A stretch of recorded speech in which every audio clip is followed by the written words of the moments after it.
شریعت کا اصول یہ ہے، صحابہ نے اگر کوئی کام کیا، توجہ ہے آپ کی، کوئی کام صدیق اکبر نے کیا، خلفائے راشدین نے، جناب ابو ہریرہ نے، حضرت بلال نے، سلمان فارسی نے، اگر کوئی کام صحابہ نے کیا تو ان کا وہ کرنا ہمارے لیے اس کام کے جائز ہونے کی دلیل ہو سکتا ہے، لیکن اگر صحابہ نے کوئی کام نہیں کیا تو ان کا وہ نہ کرنا ہمارے لیے نہ کرنے کی دلیل نہیں ہے، نہ ہی کوئی کام ان کے نہ کرنے سے وہ کام ناجائز و حرام ہو جاتا ہو۔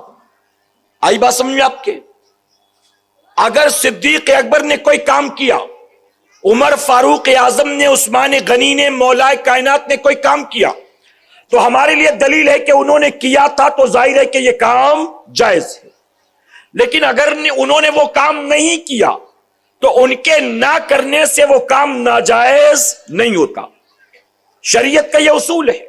اسی طرح ائمہ اربعہ نے، تابعین اکرام نے، تبع تابعین اکرام نے، اولیاء صوفیاء نے اگر کوئی کام کیا تو ان کے کرنے سے اس کام کے جائز ہونے کی دلیل تو ملے گی، لیکن ان کے نہ کرنے سے وہ کام ناجائز و حرام نہیں ہوگا۔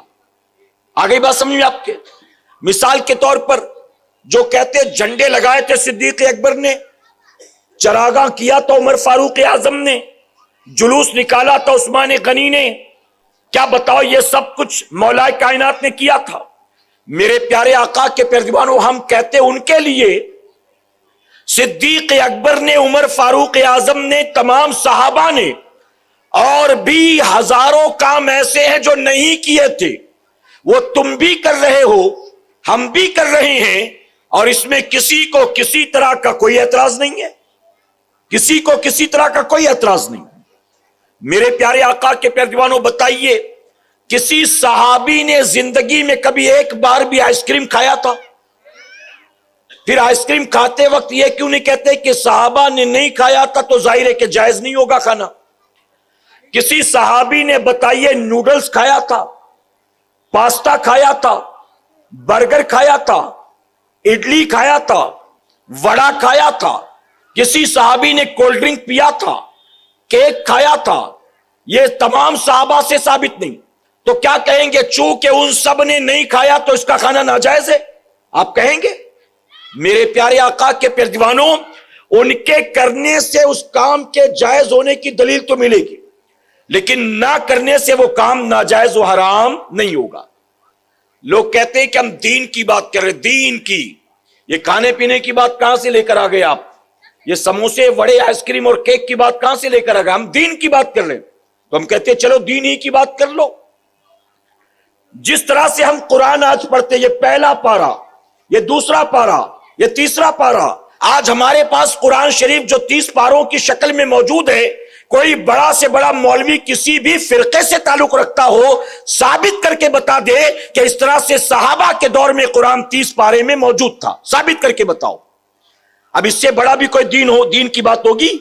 اس سے بڑی بھی؟ میرے پیارے آقا کے پیروانوں، اسی طرح سے جو آج 2 منزلہ 3 منزلہ ہم مدرسے کی عمارت تعمیر کرتے ہیں، کسی صحابی نے بنایا ہو تو ثابت کر کے بتاؤ۔ پہلے سال مدرسے میں یہ پڑھایا جائے گا، دوسرے سال یہ پڑھایا جائے گا، تیسرے سال یہ پڑھایا جائے گا۔ صحابہ کے زمانے میں یہ بات تھی کیا؟ یہ چیز موجود تھی؟ ثابت کر کے بتاؤ۔ آج درس نظامی میں جو کچھ پڑھایا جاتا تمہارے مدرسے میں، ہمارے دارالعلوم میں، کیا صحابہ کے زمانے میں یہ چیزیں تھی؟ پھر تم یہ کیوں کر رہے ہو؟ کیا یہ جائز ہے؟ میرے پیارے آقا کے پیروانوں، آج مسجد کے اندر نل لگے ہوئے ہیں، کیا صحابہ کے زمانے میں مسجدوں میں نل تھے؟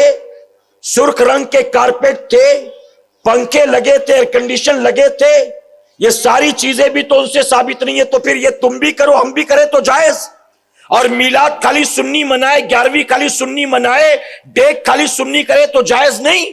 میرے پیارے آقا کے پیروانوں، ہم کہتے ہیں اگر تمہیں نہیں کرنا تو نہ کرو، لیکن کرنے والوں کو چھیڑا نہ کرو، اس کی وجہ کہ اپنے اپنے مقدر کی بات ہے۔ ارے دنیا کا یہودی بھی اپنا برتھ ڈے مناتا ہے، عیسائی بھی اپنے بیوی بچوں کا برتھ ڈے مناتا ہے، دنیا کے مشرکین بھی اپنے دوست احباب کا برتھ ڈے مناتے ہیں، لیکن اللہ کا بے پناہ کرم اور احسان ہے، ہم خوش عقیدہ سنی مسلمان کتنے خوش نصیب ہیں، ہم کسی اور کا منائیں نہ منائیں لیکن 12 ربیع الاول کو اللہ کے حبیب کا میلاد ضرور منایا کرتے۔